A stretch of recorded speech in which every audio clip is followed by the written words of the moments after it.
He never looked at me like that when anyone else was watching. That was the first thing I noticed about Julian Cross, and once I noticed it, I couldn't unsee it, couldn't unknow it, couldn't convince myself it meant nothing even when every logical part of my brain begged me to drop it and move on like a normal person with a normal job and a normal life. I worked on the 32nd floor of a glass building that reflected the skyline like it belonged to him, which, in a way, it did, because Julian Cross owned half the city and the other half was trying to impress him, and I was just another name on payroll, another badge swipe at 8:57 a.m., another coffee balanced in one hand, while pretending I didn't check if he was already in the building before I stepped into the elevator. He was always early, always composed, always distant. The kind of man people described with words like untouchable and precise and controlled, like he had built himself out of steel and numbers and never once looked back. Except he did look back. At me. Not often. Not openly. But enough. It started small, the way things like this always do, subtle enough that I told myself I was imagining it, like the time I stayed late finishing a report no one would read and the office lights dimmed to that soft after-hours glow, the hum of the air conditioning louder than the city outside, and I felt it before I saw it, that quiet shift in the room, that awareness that someone else was there, and when I looked up from my screen, he was standing across the glass wall of his office, not moving, not speaking, just watching, his expression unreadable, but his eyes locked on me in a way that made my chest tighten, like I'd forgotten how to breathe properly. I looked away first. Of course I did. People like me always look away first. The next morning, he didn't even glance in my direction during the meeting, didn't acknowledge my existence when I handed him the finalized numbers, didn't do anything that would confirm what I thought I saw. And that should have been the end of it, just a trick of light, a late-night illusion, something my tired brain invented to make the hours feel less empty. But it kept happening. In reflections, in passing, in moments when no one else was paying attention, a glance that lingered a second too long, a pause that didn't match his usual rhythm, a look that didn't belong to the version of him the rest of the world knew. And every time I caught it, every time our eyes met in those quiet, unguarded seconds, it felt like stepping into something I wasn't supposed to find, like opening a door that had always been locked and realizing it wasn't locked at all, just hidden. The strangest part wasn't the way he looked at me. It was the way he stopped the second someone else noticed, like a switch flipped, like whatever that look meant had to disappear before it could exist in the open. I started to notice the pattern. I couldn't stop noticing it. Alone, his gaze softened, sharpened, changed into something I didn't have a name for. In public, it was gone, replaced by that polished indifference that made people straighten their posture and lower their voices when he walked by. I told myself it didn't matter, that it couldn't matter, that a billionaire CEO didn't look at someone like me and mean anything real by it. But logic didn't stop the way my pulse reacted, didn't quiet the question that kept replaying in my head every time I caught that hidden version of him slipping through the cracks. Why me? And more importantly, why only when no one else could see it? The silence after he said my name did not feel empty. It felt full, like something had shifted into place without asking for permission, and I realized too late that I had no idea what I was supposed to do with it. Because there are moments in life where you expect something small and manageable, and instead you get something that changes the shape of everything around it, something that does not leave room for pretending anymore. I should have responded. I should have said something simple, something safe, something that would push us back into familiar territory where he was my boss and I was just another employee trying to keep my job and my distance. But my voice stayed stuck somewhere between my chest and my throat, like my body understood before my brain did that whatever. It was not supposed to be handled casually. He took a step closer. Not enough to cross any obvious boundary. Not enough that anyone could point at it and call it inappropriate. But enough that the air between us felt different, tighter, charged with something I could not name without overthinking it. His gaze did not waver. It never wavered when we were alone. That was the problem. During the day, his attention moved like precision machinery, efficient, detached, always directed where it needed to be. But here, in this quiet, stripped-down version of the office, it stayed on me like I was the only variable he could not control. I forced myself to speak, my voice coming out softer than I intended, careful, like I was testing the ground before stepping on it. You needed something. It sounded like a question even though I meant it as a statement, something neutral, something that could anchor us back into the roles we were supposed to play. For a second, I thought he might take it, might let the moment dissolve into something normal, something explainable, but instead his expression shifted in a way that made my pulse stumble, subtle but unmistakable, like he was deciding something in real time. "I did," he said, and then he paused, just long enough to make me aware of the space between his words, just long enough to make me wait for something more that did not come. The silence stretched again. It was different this time. Not uncertain. Intentional. He was choosing what to say next, and somehow that felt more dangerous than anything else. Finally, he exhaled slowly, like he was pulling himself back from the edge of something, and when he spoke again, his voice had that familiar calm layered over it, the one everyone else knew, the one that kept things neat and distant and controlled. "The quarterly projections. I want you to revise the third section." The shift was so clean it almost felt unreal, like I had imagined the tension that came before it, like my brain had filled in details that were never actually there. And for a split second, I almost believed that was the truth. Almost. But then his eyes lingered again, just for a fraction too long, just enough to remind me that the earlier moment had not disappeared. It had only been hidden, folded neatly out of sight, like something he refused to let exist in the open. I nodded, because what else was I supposed to do, and reached for the file on my desk, my fingers brushing the edge of the paper a little too hard, bending it slightly without meaning to. "I will have it done tonight," I said, my voice steadier now, safer, back where it belonged. He did not respond immediately. Instead, he watched me for another second, quiet, assessing, like he was trying to memorize something again, and then he gave a small nod and stepped back, restoring the distance, restoring the version of himself the world expected. Without another word, he turned and walked away, his footsteps fading into the quiet of the office until it was just me again, standing there with a file in my hands and a question in my chest that refused to go away. Because if that was all this was, if it was really just work, then why did it feel like something had almost happened? And more importantly, why did it feel like he had stopped it on purpose? The next day felt like nothing had happened, which somehow made everything worse, because I kept waiting for a crack in the surface, some sign that the moment from the night before had not been quietly erased. But the office moved like it always did, efficient and polished, and completely unaware that something had shifted beneath it. I sat through meetings, answered emails, revised the projections he asked for down to the smallest decimal point, and every time I handed him a document or passed by his office, he treated me exactly the same as everyone else. No hesitation, no pause, no trace of the version of him that had stood a few feet away and said my name like it meant something more. It should have settled it. It should have proven that I read too much into a late-night interaction, that exhaustion and proximity had blurred lines that did not exist in reality. But then came the moment that made it impossible to dismiss. It happened in the middle of the afternoon, in a conference room filled with people who were all trying a little too hard to impress him, voices overlapping, presentations flickering across a large screen, the air-conditioned chill fighting against the heat of too many bodies in one space. I was seated near the end of the table, half listening, half reviewing notes, doing everything I could to stay focused on something that made sense, something predictable. Julian stood at the head of the table, composed as ever, his voice steady, his attention moving from one speaker to another with precise control, and for a while, everything was normal.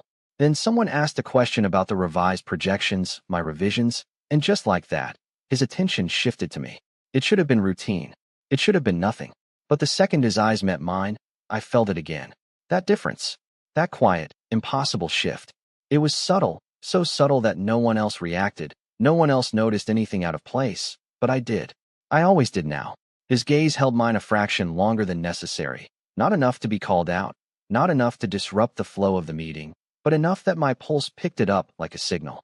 He asked me to explain the changes, his tone professional, measured, completely in line with the situation, and I did, walking through the numbers, pointing out adjustments, keeping my voice steady even as something in my chest tightened under the weight of his attention. I focused on the screen, on the data, on anything that would keep me from thinking about the way his eyes did not move away even when they should have, even when it would have been natural to glance at the charts or acknowledge the others at the table. When I finished, there was a brief pause, the kind that usually fills with follow-up questions or commentary, but instead he simply nodded, slow and deliberate, his expression unreadable to anyone else. "Good," he said, and then just like that, it was gone. His attention shifted. The meeting continued. The room moved on as if nothing had happened, but I sat there with the echo of that moment pressing against my thoughts, impossible to ignore. Because this time, it had not been private. It had not been hidden behind empty hallways or late hours.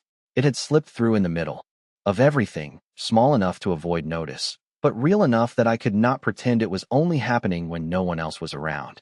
And that changed something. It meant this was not just a secret he kept in the quiet. It meant he was losing control of it, even if only for a second. And if that was true, if whatever this was could not stay perfectly hidden, then the question was no longer whether it existed. The question was how long before someone else saw it too. Once you start noticing something, it stops being a possibility and starts becoming a pattern, and patterns are dangerous because they force you to choose between ignoring them or facing what they mean, and I was running out of ways to pretend this meant nothing. I tried to pull back. That was my first instinct, the safest one, the only one that made any kind of sense in a situation where the stakes were not equal and never would be. So I started doing small things, things no one else would notice, leaving exactly at 6 instead of staying late, taking the stairs instead of the elevator when I knew he was inside, keeping conversations short and strictly professional even when he was the one asking the questions. It should have worked. It should have created distance, reset whatever invisible line had been crossed, but instead it did the opposite.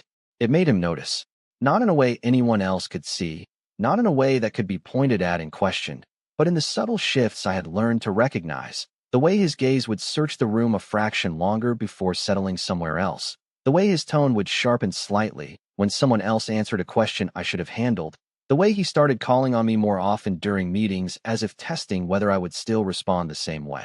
I told myself I was imagining that too. I told myself I was connecting things that had nothing to do with each other, building meaning out of coincidence because my brain refused to let this go. But then came the moment that made it impossible to deny. It was late again, not as late as before, but late enough that most of the office had emptied out, the kind of quiet that felt suspended, like the building itself was holding its breath. And I was at my desk finishing up a report when I heard his voice from behind me, calm, controlled, exactly the way everyone else heard it every day. Noah. I froze for half a second before turning around, already bracing myself for the version of him that belonged to the world, the one that kept everything clean and distant. But the second I met his eyes, I knew I had made a mistake trying to create space. Because whatever this was, it did not fade when ignored. It sharpened.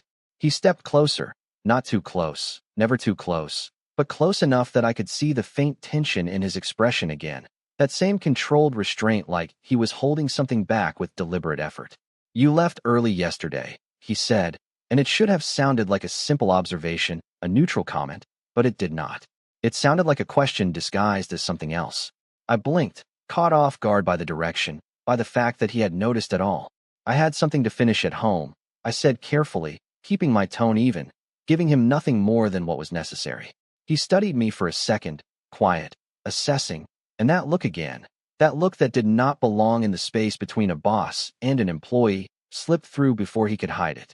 You usually stay, he said, softer this time, like he was stating a fact he had been tracking, like my absence from a pattern mattered more than it should. The air shifted again, that same tight, charged silence settling between us, and I felt it, that pull, that awareness that we were standing too close to something neither of us was acknowledging out loud. I forced myself to hold his gaze, to not look away first this time, even though every instinct told me to break it, to step back, to restore the distance that had been there before all of this started. It is just work, I said, and I meant it as a boundary, a reminder, something that would push us back into the structure that made sense. For a second, something flickered in his expression, something sharp and almost frustrated, like he did not like that answer, like it was not the one he was looking for. Then it was gone, replaced by that familiar calm, that controlled mask that never slipped when anyone else was around. Of course, he said, and stepped back, restoring the space, restoring the version of himself that fit into the world without questions. But as he turned to leave, his gaze lingered one last time, brief but unmistakable, and this time it did not feel like a secret being hidden. It felt like a warning. Because if this was only work, then neither of us would have needed to pretend so hard that it was. It did not take long for the tension to find a new way to surface, because things like this do not disappear when ignored. They evolve, they shift shape until they become impossible to contain, and I started to feel it in the smallest moments, the ones that should have meant nothing but somehow carried too much weight. It was a week later when the rumor started, quiet at first, The kind that slips through conversations in the break room and lingers just long enough to be repeated with more certainty each time. People were talking about him, about Julian Cross, about a possible merger, about investors, about appearances, about how men like him did not just make business decisions, they curated images, and part of that image, apparently, involved a relationship that no one had seen but everyone suddenly believed existed. I heard it in passing, a half-sentence caught between sips of coffee, something about a woman from a well-known family, someone polished, someone appropriate, someone who made sense standing next to him in photos and headlines. It should not have mattered to me. It had nothing to do with me. But for some reason, the word stuck, settling somewhere uncomfortable, like a detail that did not fit into the version of him I had been trying not to understand. I told myself it was just gossip, something people invented to fill silence. But then came the confirmation I did not ask for. It was late afternoon, the office still busy but quieter than usual, that in-between hour where people were finishing up tasks and thinking about leaving, and I was reviewing a report when I heard his voice from down the hall, low, controlled, carrying just enough to be recognized without being fully heard. I did not mean to listen. I really did not. But something in the tone made me pause, made me look up, made me become aware in a way I had learned to associate only with him. I glanced toward the glass wall of his office and saw him standing there, not alone. She stood across from him, poised, confident, the kind of presence that fit perfectly into his world without effort, and the second I saw them together, something in my chest tightened in a way I could not immediately explain. He looked at her the way he looked at everyone else during the day, composed, distant, polite, his expression unreadable, his posture controlled. There was no hesitation, no pause, no shift, nothing like the version of him I had seen when we were alone. It should have been reassuring. It should have confirmed that whatever I thought I noticed before was nothing more than misinterpretation, a projection of something that was never there. But instead, it did the opposite. Because now I had a comparison. Now I could see the difference clearly, without doubt, without room for denial. The way he looked at her was perfect. The way he looked at me was not. And somehow, that made everything worse. I forced myself to look back at my screen, to refocus on the report in front of me. But the numbers blurred, the lines refusing to stay steady, my thoughts circling the same question over and over again. If what he showed the world was real, then what was the version he kept hidden? And if the hidden version was real, then what did that make everything else? I stayed later than I planned that night. Not because of work, not really, but because leaving felt like giving up on something I had not even decided I wanted. And when the office finally emptied and the silence settled in again, I found myself hyper-aware of every sound, every movement, every shift in the air. I told myself I was being irrational.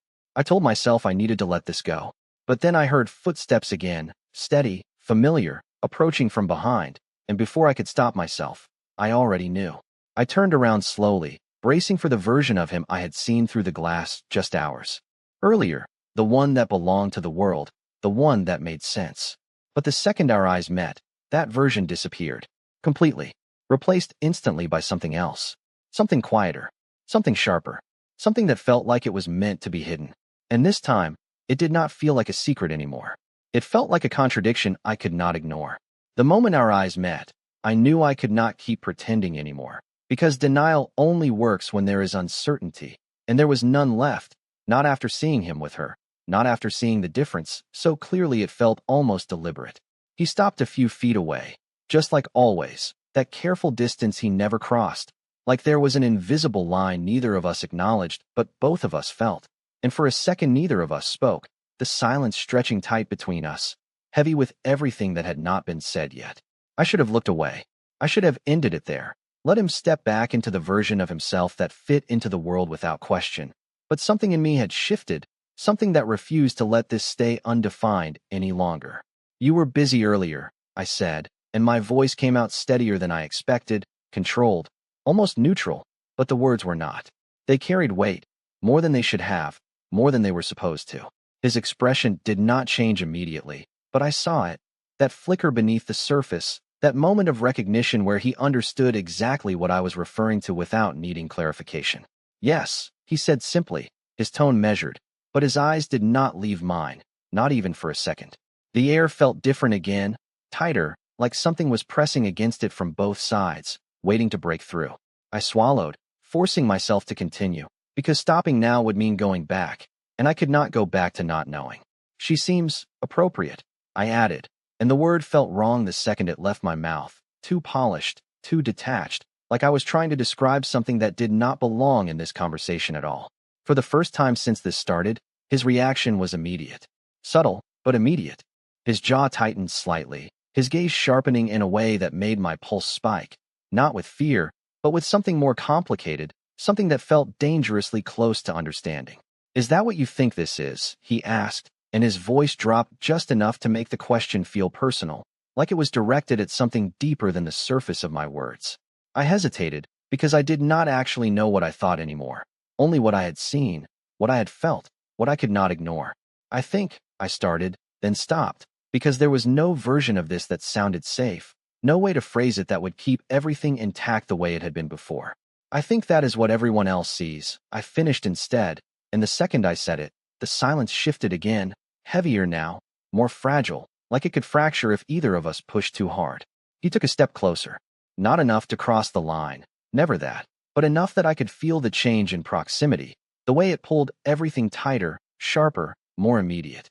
"And what do you see, Noah?" he asked, and this time my name did not sound like a secret. It sounded like a challenge. My heart kicked hard against my ribs, my thoughts scrambling to catch up with the weight of the question, because this was it, the moment where everything either stayed hidden or finally came into the open. I held his gaze, refusing to look away, even though every instinct told me to break, to step back, to protect myself from whatever this was turning into. "I see the difference," I said quietly, and the words felt heavier than anything I had said before, more real, more dangerous. Something in his expression shifted again, not hidden this time, not fully, and for a second I thought he might deny it, might shut this down, might retreat back into the version of himself that made sense. Instead, he exhaled slowly, like he had been holding his breath for longer than I realized. And when he spoke, his voice was lower, steadier, but stripped of something, stripped of the distance he always maintained. "Then you already know," he said, and the weight of those words settled between us, undeniable now, impossible to ignore, because he was not denying it.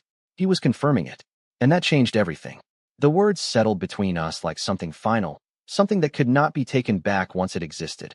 And for a second, I just stood there, trying to process the fact that he had not denied it, that he had not stepped away from it, that he had looked directly at me and acknowledged the very thing we had both been pretending was not there. My chest felt tight, not with panic, but with something heavier, something that came with understanding, because knowing something is real is not the same as knowing what to do with it. "You are not supposed to say that," I said quietly, and the moment the words left my mouth, I realized how strange they sounded, like I was pointing out a rule that had already been broken. His gaze did not shift. It never did when we were like this. "According to who?" he asked, and there was something in his tone that made the question feel less like a challenge and more like a statement, like he already knew the answer and was waiting to see if I would admit it. I let out a breath I did not realize I was holding, my fingers tightening slightly at my sides, grounding myself in something physical so I would not get lost in the weight of the moment. "According to everything," I said, and this time I did not try to soften it, because there was no point pretending this was simple. "You are my boss. You are." I stopped, searching for the right word, something that captured the scale of who he was in this world, but nothing felt accurate enough. "You are not supposed to look at me like that," I finished instead, and the second I said it, the silence shifted again, sharper now, more exposed. For a brief moment, something in his expression changed, something unguarded, almost frustrated, like he had reached the limit of how much he was willing to hold back. "I know," he said, and the simplicity of it hit harder than any explanation would have, because there was no denial in it, no attempt to justify or deflect. Just acknowledgement, just truth. And that was the problem, because if he knew, if he understood exactly what this meant, then why had he not stopped? Why had he let it continue, let it grow into something that neither of us could ignore anymore? "Then why did you not?" I started, but the question did not fully form, because I was not even sure what I was asking anymore. "Why did you not stop? Why did you not ignore it? Why did you not treat me like everyone else?" He took another step closer, and this time the distance between us felt thinner, more fragile, like it could disappear completely if either of us moved just a little more. "Because I cannot," he said, and there was something different in his voice now, something stripped of control, not reckless, but honest in a way that felt far more dangerous than anything else. His gaze did not waver, And for the first time, it was not hidden, not softened by distance or circumstance. It was fully there, direct, undeniable. I tried, he added quietly, and that was it.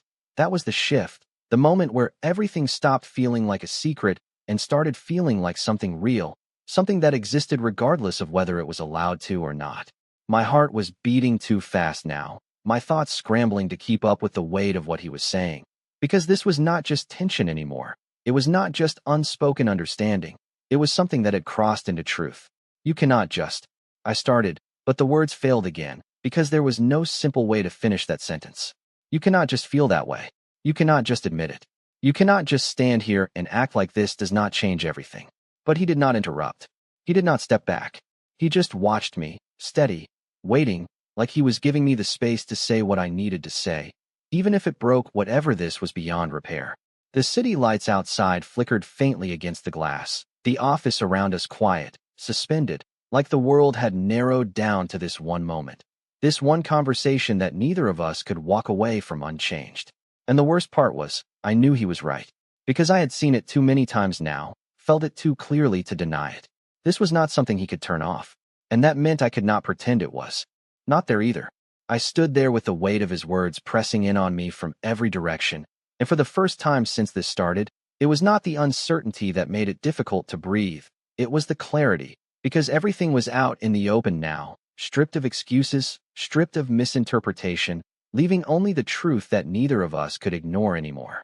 The city lights outside reflected faintly across the glass, turning the office into something almost unreal, like we were standing in a space separate from everything else, a place where the rules that applied everywhere else did not quite reach.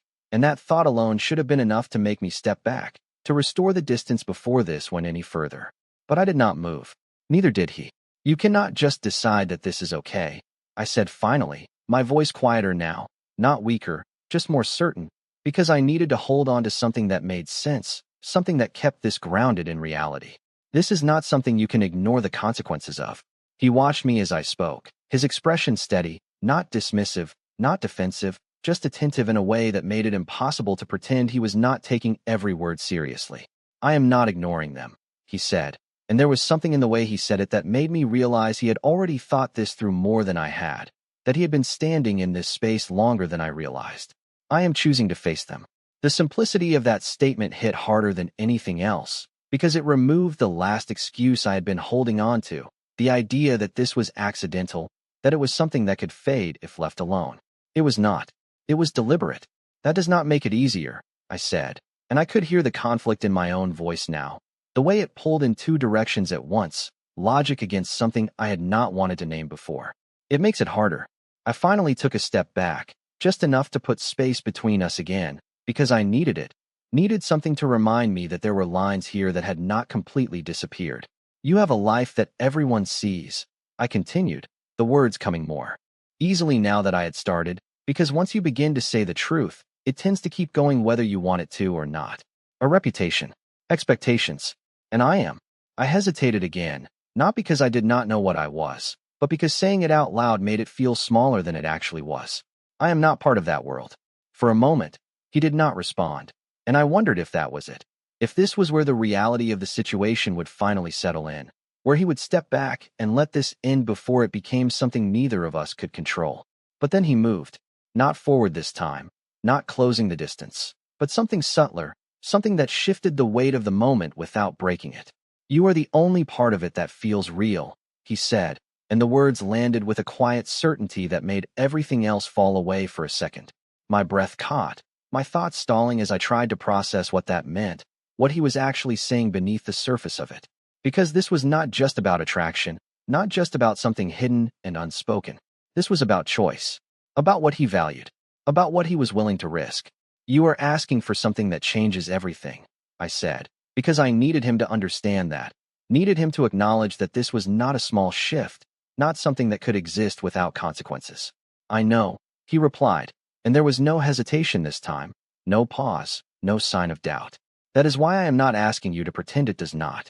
The silence that followed was different from all the others, not tense, not uncertain, but open, like a space waiting to be filled with a decision that neither of us could avoid any longer. I looked at him, really looked at him, Not just at the man everyone else saw, but at the version of him that had been hidden in those quiet moments, the one that had never quite fit into the world he had built around himself. And for the first time, I realized something that shifted everything again. He had never been hiding how he felt. Not really. He had been hiding me. And now, standing here with nothing left unspoken, that was no longer possible.